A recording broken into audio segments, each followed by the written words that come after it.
আসসালামু আলাইকুম। আশা করি সবাই ভালো আছেন। এখন কিছু বিষয় নিয়ে কথা বলবো। কোটা বিরোধী আন্দোলনকারীরা আগামীকালকে তাদের নতুন কর্মসূচি হচ্ছে সারা দেশে সকল শিক্ষা প্রতিষ্ঠানের ক্যাম্পাসে তারা বিক্ষোভ প্রদর্শন করবে। অন্যদিকে সরকার আদালতের উপর বন্দুক রেখে বলতেছে যে আদালত যদি মনে করে কোটা কোটা বাড়ানো কমানো যেতে পারে।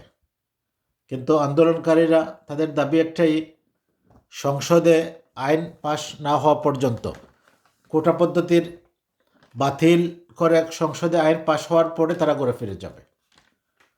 সর্বমহলের একটা দাবি হচ্ছে কোটা পদ্ধতিটা হচ্ছে অযৌক্তিক, অসাংবিধানিক। কোটা পদ্ধতি বাতিল করে মেধার ভিত্তিতে মেধা যাচাইয়ের ভিত্তিতে যদি সরকারের সকল স্তরে নিয়োগ পদ্ধতি চালু করা হয় তাহলে তাহলে এটা এটা কার্যকর জনপ্রশাসন, কার্যকর সরকারি কর্মকর্তা কর্মচারীদের কার্যকর পদ্ধতি গড়ে উঠবে। দেশের জনগণ এ থেকে অনেক উপকৃত হবে। তো আমরা বলতে চাই, সরকার আবার পুলিশ এবং ছাত্রলীগকে নামিয়ে দিয়েছে কোটা বিরোধী আন্দোলনকে প্রতিহত করার জন্য। আমরা অতীতেও দেখেছি বিভিন্ন দাবি দেওয়ার ক্ষেত্রে, আদায়ের ক্ষেত্রে, কোটা বিরোধী আন্দোলনে ছাত্রদের ছাত্রদের পরীক্ষা পদ্ধতি, বিভিন্ন আন্দোলনে পুলিশ অনেক মারমুখী ছিল। পাশাপাশি ছাত্রলীগ, হেলমেট বাহিনী সারা দেশের বিভিন্ন জেলায় তারা আন্দোলনকারীদের সাথে মুখোমুখি অবস্থান নিয়ে সংঘাতে জড়িয়ে পড়েছিল। এটা কোনোভাবেই কাম্য নয়। এদেশে মিছিল, মিটিং, আন্দোলন সাংবিধানিক রাইটস। এই সাংবিধানিক রাইটসের ক্ষেত্রে সরকার এই রাইটসকে সমুন্নত করার জন্য সব ধরনের সহযোগিতা করবে, এটাই স্বাভাবিক। কিন্তু বিষয়টা বিভিন্ন ক্ষেত্রে দেখা যায় এর পরিপন্থী।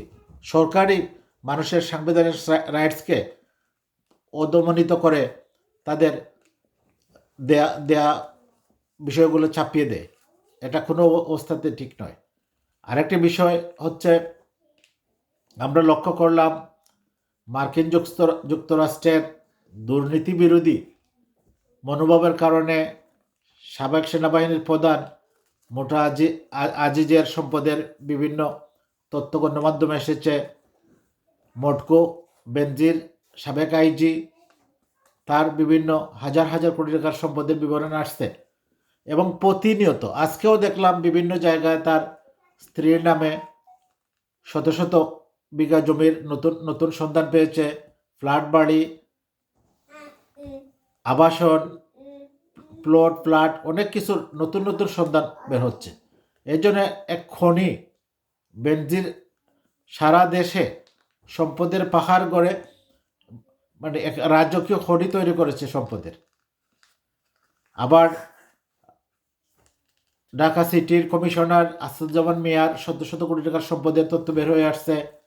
এনবিআরের ছাগল মতিউর, তারও শত শত কোটি, হাজার হাজার কোটি টাকার সম্পদের তথ্য গণমাধ্যমে চলে আসছে। দুদক কার্যকর ব্যবস্থা নিচ্ছে আপাতত দেখা যাচ্ছে। এর সব কিছুর মূলেই যদি আমরা লক্ষ্য করি, এটা হচ্ছে মার্কিন যুক্তরাষ্ট্রের দুর্নীতি বিরোধী মনোভাবেরই বহিঃপ্রকাশ। আজকের আরেকটি নিউজ হচ্ছে বেঙ্গল গ্রুপের চেয়ারম্যান আবুল খায়ের লিটু তার 90 কোটি টাকার আয় বহির্ভূত দুর্নীতির প্রমাণ দুদকের কাছে পরিষ্কার হয়েছে। দুদক সার্চিস দিয়েছে এবং তার গ্রেফতারি পরোয়ানা জারি করেছে। এখন এইভাবে যদি দুদক, আইনশৃঙ্খলা বাহিনী এবং গণমাধ্যম, বিশেষ করে গণমাধ্যম, এটা ইলেকট্রনিক্স মিডিয়া হতে পারে, প্রিন্ট মিডিয়া হতে পারে, আপনার গবেষণাধর্মী সংবাদ প্রচার করে, তথ্য সমৃদ্ধ সংবাদ প্রচার করে যদি এদেশের দুর্নীতি এবং সিন্ডিকেটের বিরুদ্ধে কার্যকর ব্যবস্থা নিতে পারে, তাহলে আশা করা যায় দেশে দুর্নীতির ক্ষেত্রে কিছুটা হ্রাস পাবে। কিন্তু আমরা বিভিন্ন সময় দেখেছি গণমাধ্যম এসব থেকে বিরত ছিল। তারা সরকারের বিভিন্ন কারণে, সরকারের বিধিনিষেধের কারণে তারা এসব প্রকাশ করতে, আইসিটি আইনের কারণে এসব প্রকাশ করতে ভয় পেত। এই জন্য তারা এসব সংবাদ প্রচার করা থেকে বিরত থাকত। এখন আবুল খায়ের, বেনজির, আসাদুজ্জামান মিয়া, বেনবিয়ারের মতিউর, মোটা আজিজ, সেনাবাহিনীর সাবেক প্রধান, তাদের দুর্নীতির যদি বিচার হয়, এখানে যদি তাদের যদি দৃষ্টান্তমূলক শাস্তি হয়, তাহলে দেশের অন্যান্য ক্ষেত্রে দুর্নীতি কিছুটা নিয়ন্ত্রণ করা যাবে। অন্যরা তাদের শাস্তি দেখে হয়তো কিছু শিক্ষা নিয়ে এ থেকে বিরত থাকবে অথবা সহনীয় পর্যায়ে থাকবে। তা না হলে তাদের লিমিট সর্বক্ষেত্রে ক্রস করবে, তারা দেশটাকেই দুর্নীতির মাধ্যমে গিলে ফেলবে। তারা দেশের হাজার হাজার কোটি টাকা বিদেশে পাচার করছে। এই এসালামের কথা যদি বলেন, এসালাম হাজার হাজার কোটি টাকা বিদেশে পাচারের তথ্য গণমাধ্যমে এসেছে। হাইকোর্ট এটাকে আবার তার বিরুদ্ধে কিছু বলা যাবে না, এটা স্থিতি অবস্থা দিয়েছে। এটা তো রহস্যজনক বিষয়। হাইকোর্ট জনগণের পক্ষে থাকবে, দেশের পক্ষে থাকবে, দেশের সম্পদ সংরক্ষণের বিষয়ে যথাযথ পদক্ষেপ গ্রহণ করবে।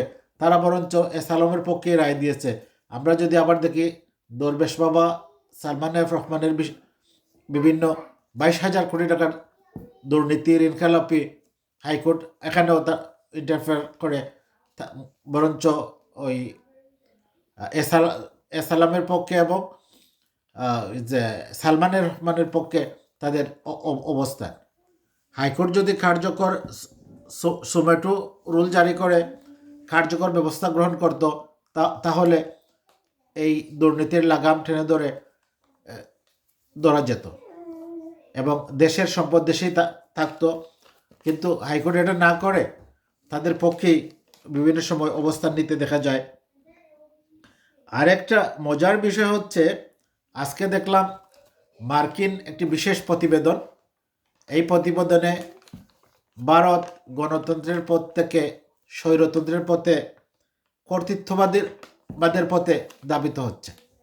এটা আসলেই বাস্তব। আমরাও লক্ষ্য করছি যে গত নির্বাচনের আগের নির্বাচনে ইন্ডিয়ান বিজেপি এত সংখ্যাগরিষ্ঠতা পেয়েছিল যে ভারতীয় আইনে তাদের সংসদে কোনো বিরোধী দলীয় নেতাই ছিল না।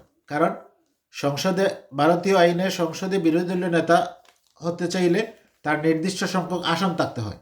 কিন্তু এই আসন বিরোধী কোনো দলই অর্জন করতে পারেনি।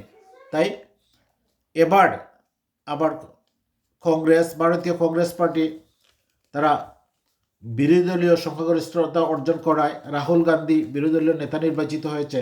কিন্তু গত 2-3 অধিবেশনে আমরা প্রত্যক্ষ করলাম, রাহুল গান্ধী যখনই বক্তব্য দেওয়ার জন্য দাঁড়িয়েছে, সরকারি দল বিভিন্ন প্রতিবন্ধকতা সৃষ্টি করতেছে। নরেন্দ্র মোদী, অমিত শাহ সবাই দাঁড়িয়ে যায় রাহুলের বক্তব্য দেওয়ার সময়। মনে হচ্ছে যে রাহুলকে তার বক্তব্যই দিতে দিবে না। এটা যদি হয় এই অবস্থা, তাহলে তো সুস্পষ্ট বোঝাই যাচ্ছে ভারত গণতন্ত্রের পথ থেকে কর্তৃত্ববাদী পদের দিকে ধাবিত হচ্ছে। মার্কিন গবেষণা প্রতিষ্ঠানের এই তথ্য অনুযায়ী গণতন্ত্রের র্যাঙ্ক থেকে অনেক পিছিয়ে পড়েছে ভারত। তারা দিন দিন কর্তৃত্ববাদী মনোভাবের দিকে ধাবিত হচ্ছে। আমরা আরও লক্ষ্য করতেছি যে ভারত ইদানিং রাশিয়ার দিকেই তাদের বেশি সম্পর্ক হচ্ছে। রাশিয়াও হচ্ছে কর্তৃত্ববাদী দেশ, সেখানেও গণতন্ত্র নাই। ভারতেও যদি গণতন্ত্র না থাকে, তাহলে দক্ষিণ এশিয়ায় ইতিমধ্যেই অনেক দেশ, বিশেষ করে বাংলাদেশ, পাকিস্তান, শ্রীলঙ্কা গণতান্ত্রিক মূল্যবোধ, নির্বাচন ব্যবস্থা, সাংবিধানিক অধিকার থেকে অনেক বিচ্যুতির পথে। এখন যদি ভারতও এদিকে ধাবিত হয়, তাহলে আমাদের এই অঞ্চলে গণতন্ত্র থেকে মানুষ বঞ্চিত হবে, ভোটার অধিকার থেকে বঞ্চিত হবে, গণতান্ত্রিক প্রতিষ্ঠানকে বাঁচিয়ে রাখা অনেক কঠিন হয়ে যাবে। এই ছিল আজকের কথা। সবাই ভালো থাকবেন। আল্লাহ হাফিজ। আসসালামু আলাইকুম।